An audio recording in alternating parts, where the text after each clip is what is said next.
Rasulullah dan juga sahabat-sahabat Rasulullah Shallallahu Alaihi Wasallam dan juga Imam Malik dan selanjutnya ahli Madinah dan sekitarnya yang wafat di sini ya dikuburkan di Baqi. Demikian juga orang yang haji dan umrah yang wafat di Madinah dikuburkan di Baqi. Nah, sebelah kita Al-Baik ini. Ya, Masya Allah Al-Baik. Iya, Al-Baik. Sudah ada yang beli? Belum ya? Iya. Gini aja, nanti di Mekah kita kolektif aja ya. Supaya lebih efektif. Ya, kelihatannya base 345 itu ada yang minat juga. Nanti kita kolektif di grup, kita list siapa yang pesan, nanti kita pesankan diantar ke hotel. Itu aja. Lebih mudah. Bawa pulang bisa Kak? Bawa pulang bisa, bawa pulang bisa. Ya, cuman Al-Baik itu kalau digoreng, dipanasnya digoreng nanti lain rasanya.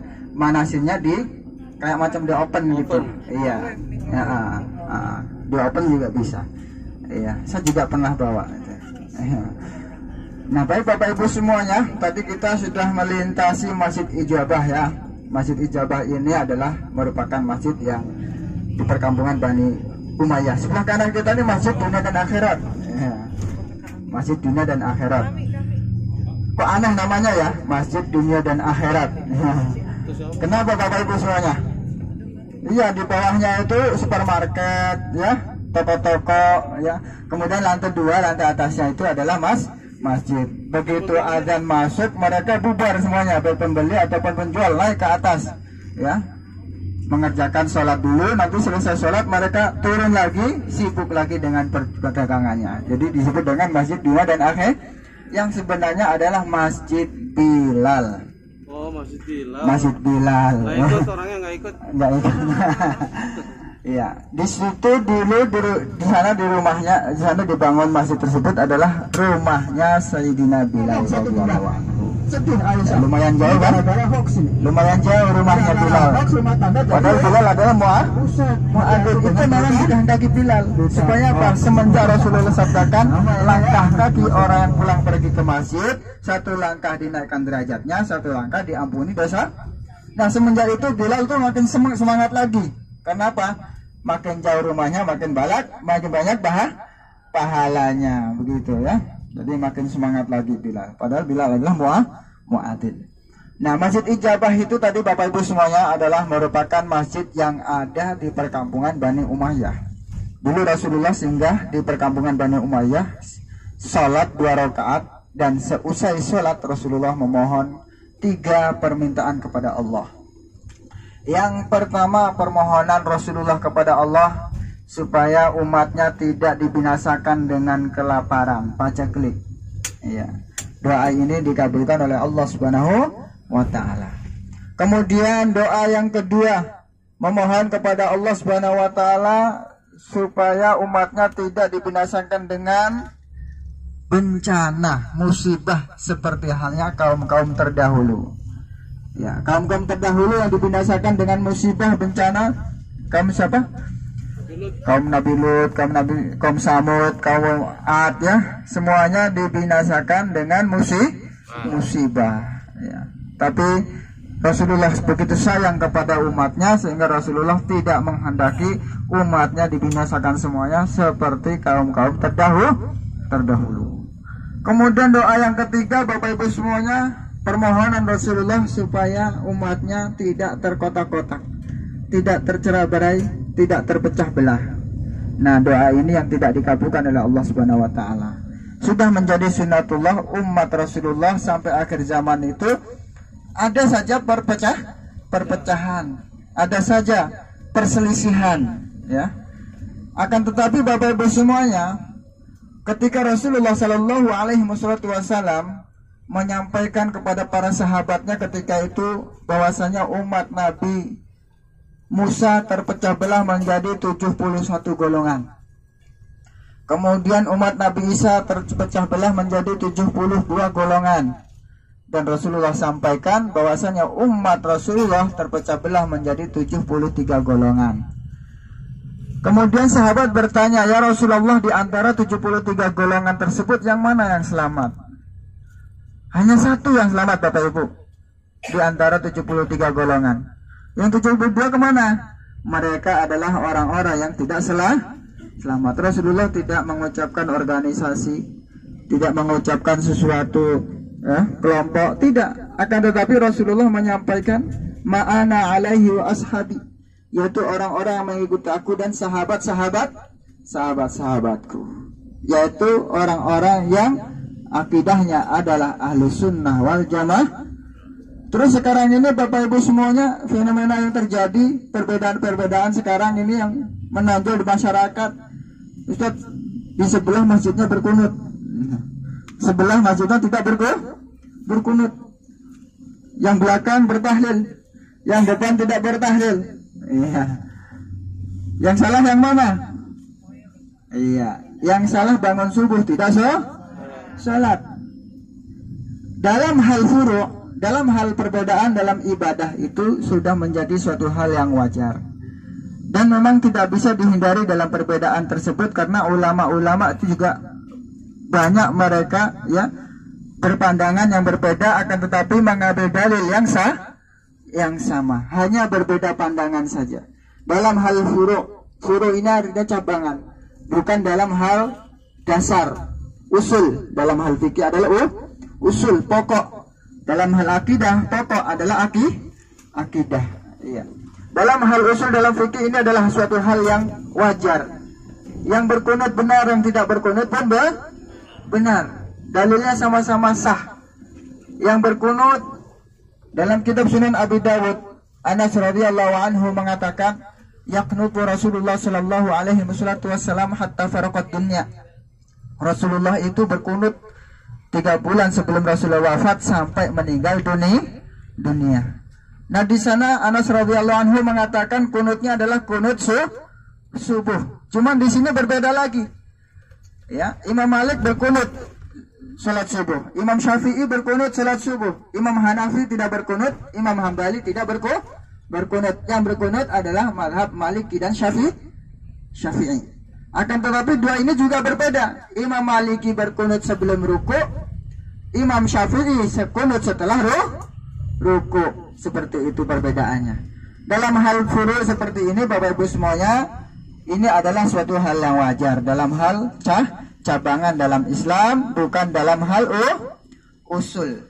Nah, dalam hal usul Bapak Ibu semuanya, perbedaan-perbedaan itu sudah nampak semenjak Rasulullah wafat. Ya, contohnya muncul golongan Khawarij, Mu'tazilah, Qadariyah, ya, Falasifah. Ini adalah mazhab-mazhab akidah yang mana keluar dari ahlu sunnah wal jamaah. Ya, sekarang modern lagi, Syiah muncul. Ya, ini adalah mazhab dalam akidah yang mana di dalam ilmu usul, ya, mereka akidahnya tidak diterima di sisi Allah Subhanahu wa taala. Ini yang paling mendasar. Kemudian 73 golongan itu apakah hanya Islam saja? Tidak. Semua umat Rasulullah yang hidup pada masa umat Rasulullah, ya, pada masa hidupnya Rasulullah sampai wafatnya Rasulullah, baik yang beriman atau tidak beriman, mereka adalah semuanya umat Rasulullah, tercakup semuanya 73 golongan di sana, baik yang beriman ataupun yang tidak beriman. Seperti itu Bapak Ibu semuanya. Dan Rasulullah batasi yang selamat yang mana? Bukan golongan, bukan kelompok, akan tetapi selagi kita mengikuti Rasulullah dan sahabat-sahabat Rasulullah. Ya. Awal terus sudah.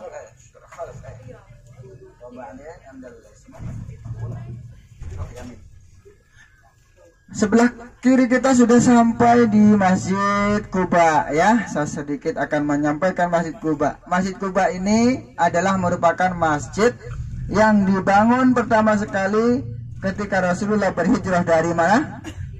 Dari Mekah menuju Madinah. Jadi Rasulullah sebelum sampai Madinah, Rasulullah singgah di Quba bersama sahabat Abu Bakar As-Siddiq. Di sini Rasulullah singgah 3 hari, kemudian membangun masjid yang disebut dengan Masjid Quba, yang di dalam Al-Quran Allah Subhanahu wa taala abadikan, la masjidun ussisa ala taqwa min awwali yaumin ahaqqu an taquma fihi rijalun yuhibbuna an yatatahharu wallahu yuhibbul mutahhirin. Dalam Al-Quran Allah Subhanahu wa taala firmankan, la masjidun ussisa ala taqwa, Masjid Quba ini adalah merupakan masjid yang dibangun atas dasar takwa.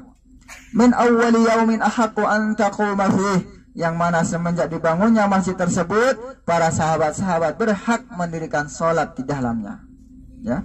Fi rijalun yuhibbuna an yatatahharu wallahu yuhibbul mutahhirin. Nah, di sini Bapak Ibu semuanya, Allah memuji ahli Quba, yang mana Rasulullah menjadi terheran kepada mereka ahli Quba.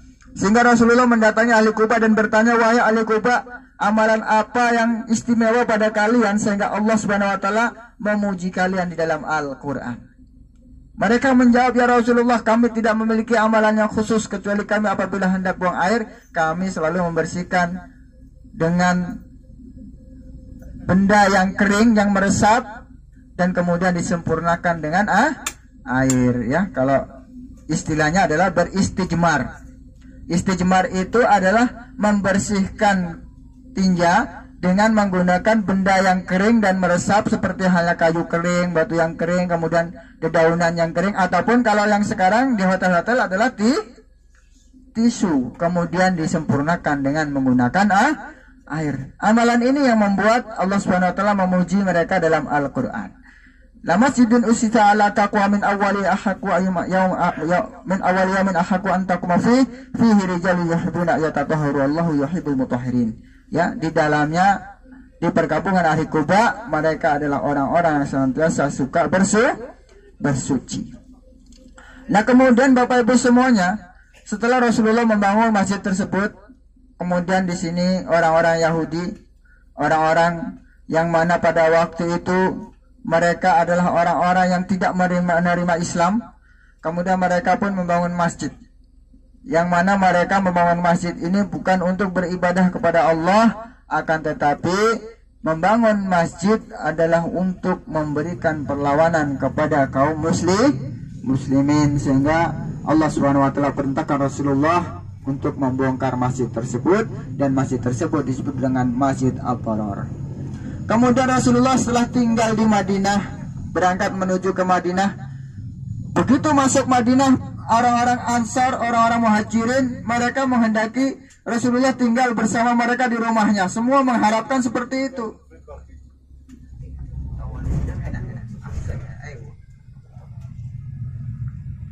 Kemudian pada waktu itu Rasulullah mengatakan, biar untaku yang menentukan. Nah, unta Rasulullah apa Bapak Ibu namanya?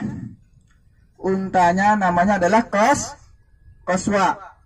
Kemudian untanya duduk berdiam di suatu bidang tanah milik dua anak yatim. Nah, selanjutnya Rasulullah sabdakan, di sinilah dibangun rumahku. Setelah dibangun rumah Rasulullah dan Masjid Nabawi, Rasulullah selalu mendatangi Masjid Quba setiap hari Sabtu. Ya, imma masyian wa imma rakiban. Kadang-kadang Rasulullah jalan kaki, kadang-kadang Rasulullah naik kendaraan untanya.